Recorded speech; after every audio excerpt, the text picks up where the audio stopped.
and it's given them such a superior end product.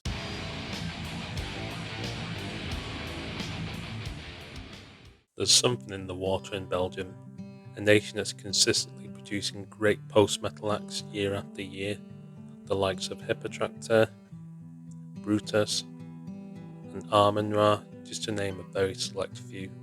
As such, it would be quite easy for a band like Slow Crush to get lost in that shuffle, although they found their niche in this genre of blackened shoegaze style, a style that blends traditional psychedelic rock with more contemporary modern metal influences. My introduction to the band came around about autumn 2021, which coincided with the release of their last album, Hush, and since then they've gone on to appear on festival lineups across Europe and some in the USA, and have toured extensively with the likes of Cult of Luna, Gold, and many more bands.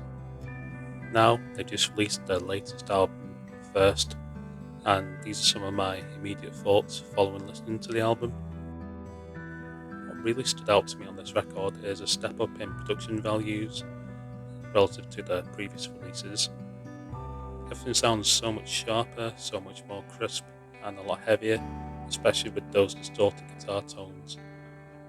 But there's still just enough grit in there just to make it seem more authentic and more raw, which is needed for this kind of atmospheric style they're trying to produce.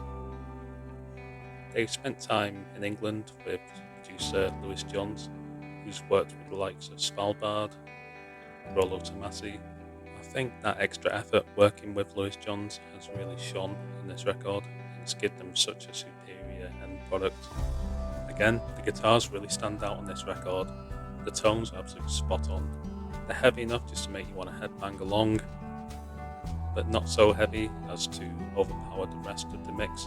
A mix that includes a lot of subtle, melodic, and quite gentle elements. Once again, Issa Halliday is the star of the show, the vocalist of Slow Crush, and it's really her unique voice which adds to Slow Crush's overall sound. It's kind of soothing, and it juxtaposes really nicely with the heavy guitars and the quite intense atmospheric elements in the background. Aben is perhaps the best example of her vocal talent on this record, one where the guitars, the drums, the bass, they come down in volume. It gives her a lot more time, a lot more opportunity to shine and to showcase her talent. Now, there isn't really a standout song on this record, which isn't necessarily a bad thing. It shows that the quality is quite consistent, and the pace of the album is pretty cool. There's some slower ambient sections in the middle, for example, the song Hollow, and again, that works really well for the pacing of the album.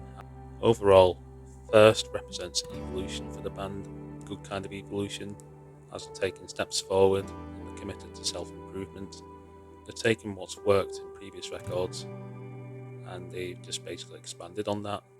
They've put more effort into the production and produced a better overall product. And overall, I do really rate this album.